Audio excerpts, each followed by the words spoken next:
And now we're going to move into our next speaker, who is going to talk to us about something a little bit different. We're going to be speaking with Nic Brisbourne, who's the managing partner of Forward Partners, and they back early stage companies and provide support to help them supercharge their business. He'll talk a little bit more, I hope, about what he does and what he's done. So I'm just going to let him introduce himself. Welcome, Nic. How are you doing? I'm doing well, thank you. Thank you for having me. Yeah, we're super pleased to have you. If I'm correct, you're going to be speaking to us about a topic that you've prepared.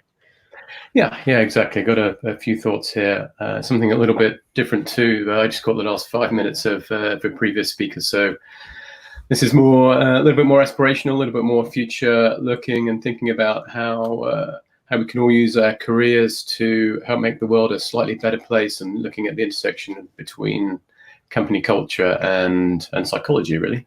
Okay, so I'm going to let you take it away, and if anyone has any questions, they can put them in the chat. Sorry, we weren't able to reach all of them in time for the previous speaker, but please leave any questions that you might have, and then if not, I also have some prepared, but for the moment, please take it away. Cool, thank you. So I'm gonna start with a question, which is, do you suffer from a lack of meaning in your life? Or perhaps more importantly, do you think that the world is suffering from a lack of meaning? I think so. It's hard not to when you look at all the events that are playing out in the world around us now, when you see Black people being killed by police officers in the States, and the passionate response that's evoked around the world. It's hard not to when we have mental health issues at crisis levels, and our children are self-harming in their bedrooms. And it's hard not to when survey after survey shows that, despite the fact we've never been wealthier, healthier, and happier, safer, wealthier, and healthier than ever before, people are still not happy. And I think when you add all this up, it's more than suffering from a lack of meaning. I think that we're actually in the depths of a meaning crisis. And all that was true before this year. And on top of that, now we have COVID, of course, which is perhaps the greatest challenge any of us will face in our lifetimes. I know it's been really tough for a number of companies in the Forward Partners portfolio. And it's obviously been a terrible time for many people. Many thousands have tragically died. But there are some little pockets of hope. For some people, there have been some bits of good to come out of the COVID crisis. And one of those has been that lockdown has brought many families closer together. By having to spend more time with each other, it's been an opportunity to reconnect and get a better sense of people's places within their own families, and their sense of importance to each other, and their sense of shared destiny going forward. And this is really what meaning is about. There's been a huge amount of work done by scientists and philosophers on understanding what helps us to feel meaning in our lives, and they've discovered actually that there are three parts to it. And before I go any further, actually, I should really credit John Vervaeke for a lot of inspirational thinking here. He's a professor at Toronto University, and if this topic resonates with you at all, then please go read his work. Check out his YouTube channel. It's great, actually. But back to the three components of meaning. So the first is coherence. That's when you understand your world. 2, significance. It's when you feel important within that world. And 3, purpose. It's when you're making progress. When I look back at the impact that COVID has had on my company over the last few months, there's no doubt that Forward Partners, we've become a stronger company as a result.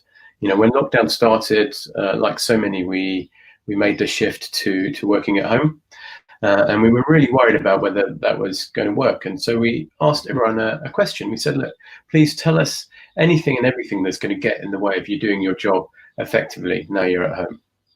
And so they told us, I'm getting a sore back because I'm having to work from my sofa.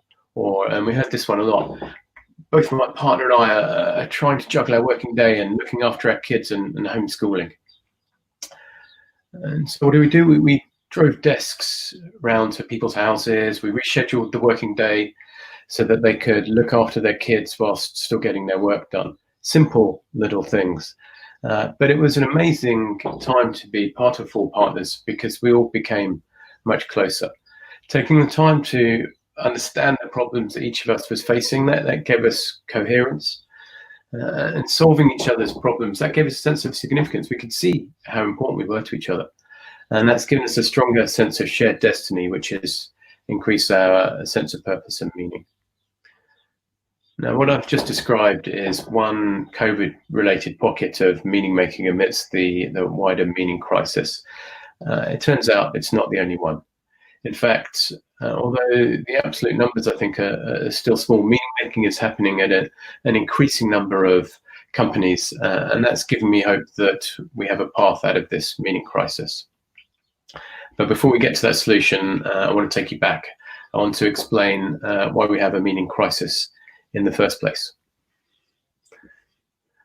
So when we had meaning in our lives, we used to get it from religion.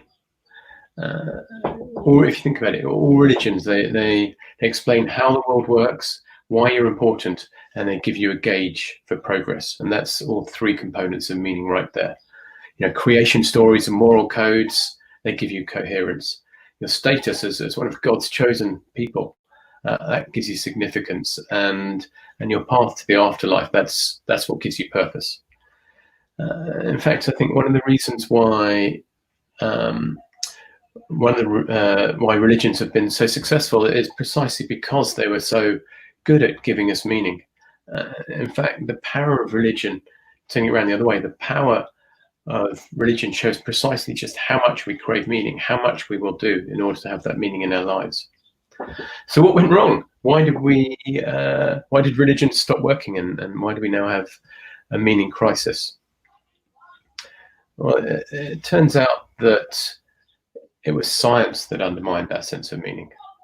Now, don't get me wrong, science has brought untold good into the world, giving us levels of comfort and health that have been unprecedented in history, completely unprecedented.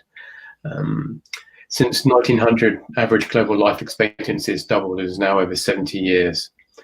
World poverty has fallen from well over 80% at the beginning of the 19th century to under 20% today, and progress in recent decades has been exceptionally rapid. And finally, taking money as a proxy for comfort generally, real terms per capita GDP, that's the amount of money that we all have in our pockets adjusted for inflation. That's up 26 times over the last 200 years. So then science has delivered us all of this. Science has been great for us all, and it's been great precisely because it has brought us a much better understanding of how the world works. So that's what science does. But there is a huge paradox here. Whilst science has given us a much greater collective understanding of the world, what we experience as individuals is that we understand it less. It used to be that religion explained to me how the world came to be, and it seemed that by observing everything else myself, I could understand how the world worked. I could see how my sword worked or how to build a house.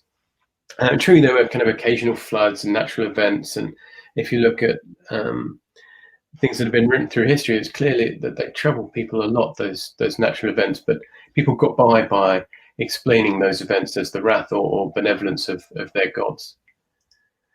And then science showed all of that to be untrue. Copernicus was one of the earliest scientists, and as you know, he showed that the Earth isn't at the center of the universe after all, as religion had told us it was. In fact, we go around the sun rather than the other way around. And then we discovered that the world isn't flat. Well, everyone can see the world is flat. Now all of a sudden we're told we can't trust our senses. And then over time, science has shown us that more and more of the things that religion teaches us just aren't true. The world was not created in 7 days as a common example. We didn't all descend from Adam and Eve. Now, these problems, they've compounded as science has advanced and become ever more and more complicated. And if you think about where we are today, like post-Einstein and with quantum physics now, what science tells most of us is that we can't trust our religions, we can't trust our senses, and we don't understand the world at all. It's just too complicated. Our coherence, it's gone. And on top of that, science has shown us that we're insignificant, like a chance occurrence on a small planet, which is one of many planets in the corner of a massive galaxy that is itself one of many galaxies in a corner of an infinite universe. And in that same stroke, we're also denied a sense of purpose. The universe existed for an age before us, didn't it? And we live but for the briefest amount of time, and then the universe will be it will exist for an age after we've gone too. So that's no coherence, no significance, and no purpose. That's profoundly unsettling, and that's what it feels like to have a lack of meaning, and that's not good enough. And you can see now how the meaning crisis is resulting in the problems I described at the beginning. But we don't have to despair. There is hope. And it comes from an unlikely source. So for most of history, business has been the enemy, isn't it? Greedy capitalists making life miserable for everyone other than themselves, sending children down mines, polluting rivers, and generally exploiting anything that could be found to exploit. And you can see this vividly in media down the ages, from Dickens' A Christmas Carol to more recently one of my favorite films, Scorsese's The Wolf on Wall Street. Business has got no heart, no soul, and business has provided no meaning. But then in the second half of the 20th century, companies started to think a little differently.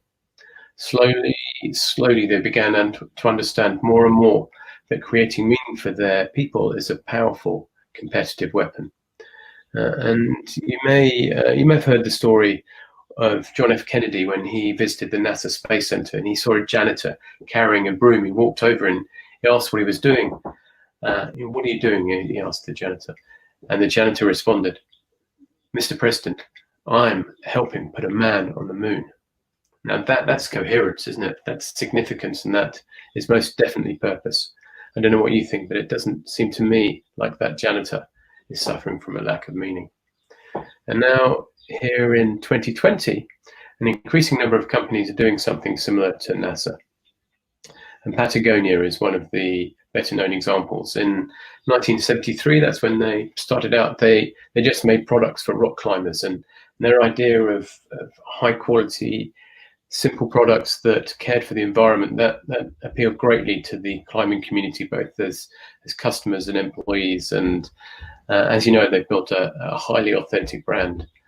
And now, 47 years later, not only are they a top brand, but they've become a global leader in sustainability, and they've created meaning for their employees as a result.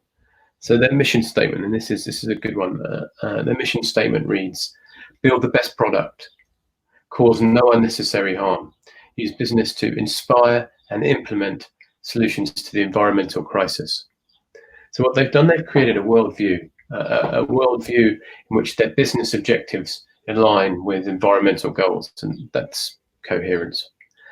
And their significance comes from the fact that over the last 35 years, they have donated over $100 million to preservation and restoration of the natural environment, and they've trained thousands of young activists.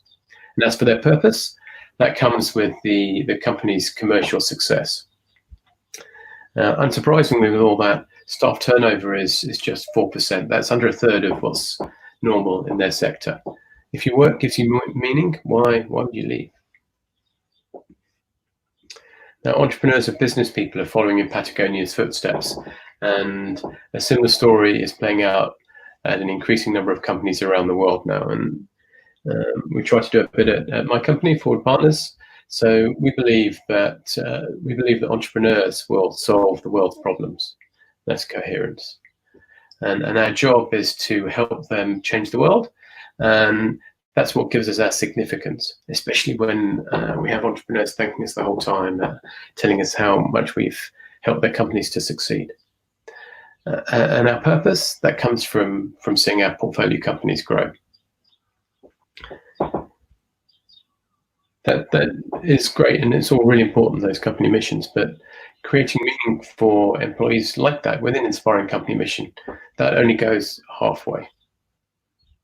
So inside all of us, every human, there's an innate desire to learn. Learning has been essential to both our survival and our evolution as a species. It's hardwired within us. And it's companies that place personal development at the heart of their culture that are going to tap into that to solve this meaning crisis. And the reason companies will do it is that placing personal development at the heart of a company culture is hugely powerful. And it's powerful because employees who develop quickly, they love it. They literally flourish. But as well as being powerful, it's very challenging. And that's why we haven't seen much of it to date. And it's challenging because focusing on personal development every day, that upends a lot of traditional attitudes about not showing vulnerability and putting on our game face at work. To maximize personal growth, you need to do the opposite of those things. You need to expose your biggest weaknesses and encourage your colleagues to point out everything that you do wrong. And that's not easy. Now, can you pause, and I'm going to ask you another question. If you put your pen and paper down for a second. Now, I'd like you to imagine this is a thought experiment, actually, really. I want you to imagine that you've just arrived for your first day at work at a new job, and you're asked a question. And the answer to this question is going to be put on a card, which is going to be your card, and it's going to be shown to all of your colleagues. Will be their first impression of you, for many of them. So you ready for the question? Remember, this is your first day, new job. Do you identify as arrogant or insecure? Choose one. Now, which would you choose? How did being asked that question make you feel? How would you feel if either of those labels, that was a new colleague's first impression of you? And then after that, you're expected to practice the opposite behavior. So if I was to lean arrogant, and I think I'm proud of him, I think I probably do lean arrogant, then I would have to practice speaking less in meetings, letting other people speak first, not talking over people, all those arrogant behaviors that I should do less of. So that's what happens at NextJump, a visionary software company. And they've made the personal development of their people core to their mission. Employees at NextJump, they receive literally hundreds of bite-sized pieces of feedback, peer-to-peer feedback every week. And everyone who works there is then paired up with what they call a talking partner, who they meet with first thing every morning to discuss the feedback they received the day before. And can you imagine that? That's tough, isn't it? There's a bright light shining on you the whole time. There's nowhere to hide. But it's also liberating. My colleagues know my weaknesses and they help me to improve. I don't have to pretend, and nor do they have to pretend. There's no second guessing. And the result, everyone feels much more connected. In the language of meaning making, coherence has gone through the roof. Employees are hugely more significant to each other. And with all this feedback, the progress is very rapid. And what's great about this is that all this learning that you do at work and to the self has wide applicability. As well as helping at your job, it will help you at home with your partner, with your family, and it will transfer to your next job. Your life will be more meaningful across the board. If you think about that for a second, the power of that, it's hard to overstate. And that's why I believe, and I know this is hopeful, and we've got work to do for sure to get there. That's partly why I'm talking now. But I believe we're headed into an era where our employers will have as profound a positive impact on the quality of our society as the church used to. As well as putting roofs over our head and food on our tables, they will put contentment in our hearts. So what I've described here, it's no less than a blueprint for how and why businesses will provide a solution to our meaning crisis. By connecting employees with an inspiring mission and with the higher goal of personal development, businesses will make their people highly effective precisely by delivering meaning into their lives. Now, I'm sure that at least a few people who find meaning in their work. You can tell them often they have a calm joy that radiates from their faces. When I think about that, the first person I think of is Mr. Pem. He runs a flower shop at the end of my road here in Highbury, North London. And there's nothing Mr. Pem doesn't know about flowers, and he loves being the person to put them in our homes and in our hands to give us gifts. That's his purpose. Nurses often find incredible meaning in their work too. And sadly, that's often why they endure poor pay and bad working conditions. And finally, to bring it close to home, entrepreneurs often experience tremendous meaning in their work. Entrepreneurs, they have a unique understanding, and they bring a unique understanding to the world. That's what it is to have an idea for a startup. They're hugely important in solving the problem they choose to address, and they can make very rapid progress. And that's why when things are going well, it's so exhilarating to be a founder. It's one of the reasons I love being an investor. But it's also why it's so depressing when things go south. The understanding you thought you had, it turns out to be wrong. Suddenly you're on a path to irrelevance as a failed entrepreneur, and your progress is negative. Meaning is literally collapsing in front of you. But don't think about that. Imagine instead a world where everyone feels like Mr. Pem, or like a nurse, but maybe better paid, or like an entrepreneur does when they're crushing it. So imagine feeling like that yourself. What excites me is that I can see business is starting to deliver that world to us. Younger employees are demanding it, and smart employers like NextJump, they're starting to realize that investing in meaning making is the wisest investment of all. And so it's early days still for all this, and much of the meaning made in business to date has been at the hands of visionary entrepreneurs who've intuitively known it was the right thing to do. But they did it without the benefit of any foundational thinking. That science and philosophy is only coming online now. And the language of meaning making, the term meaning and the building blocks of coherence, significance and purpose, these are not terms that I hear in business. Rather, people talk in terms of culture. And yes, we hear purpose talked about, but in the narrow sense of putting a man on the moon rather than the broader sense of knowing where one is going in one's life. But thanks to Vervaeke and others, that foundational thinking, it's there now. We can, I think, for the first time, understand company culture from a scientific and philosophical perspective. And perhaps more importantly, we can, for the first time, see how creating meaning for our teams can not only help our businesses be successful, but also help our people flourish at home. And we can see how that might result in a bit less anger and a bit more harmony around the world. And because of that, I expect more and more businesses to embrace meaning making as a core competence. Now, some of you, I'm sure, will so thinking about becoming business leaders in the future. And if that's you, then I would love for you to remember what I've said here and make some changes at your workplace. You'll be better off for it if you do. And for all of you, when you leave UCL now, I would love for you to seek out companies who will make meaning for you. And then the power of the free market will weave its magic, and more employers will oblige. So that's it. Thank you for listening. If you've had any thoughts on what I've said or would like to discuss it more, then I'd love that. So maybe we have some questions now, or you can email me at nic@forwardpartners.com. Thank you. Hi, Nic. Thank you so much for speaking. That was very engaging, and definitely some interesting points that aren't often brought up from people in the space you currently work in. I'll kick this off with a question we got from someone in the audience. Paul Garcia has asked, what type of training do you think investors would need during this reactivation of economy?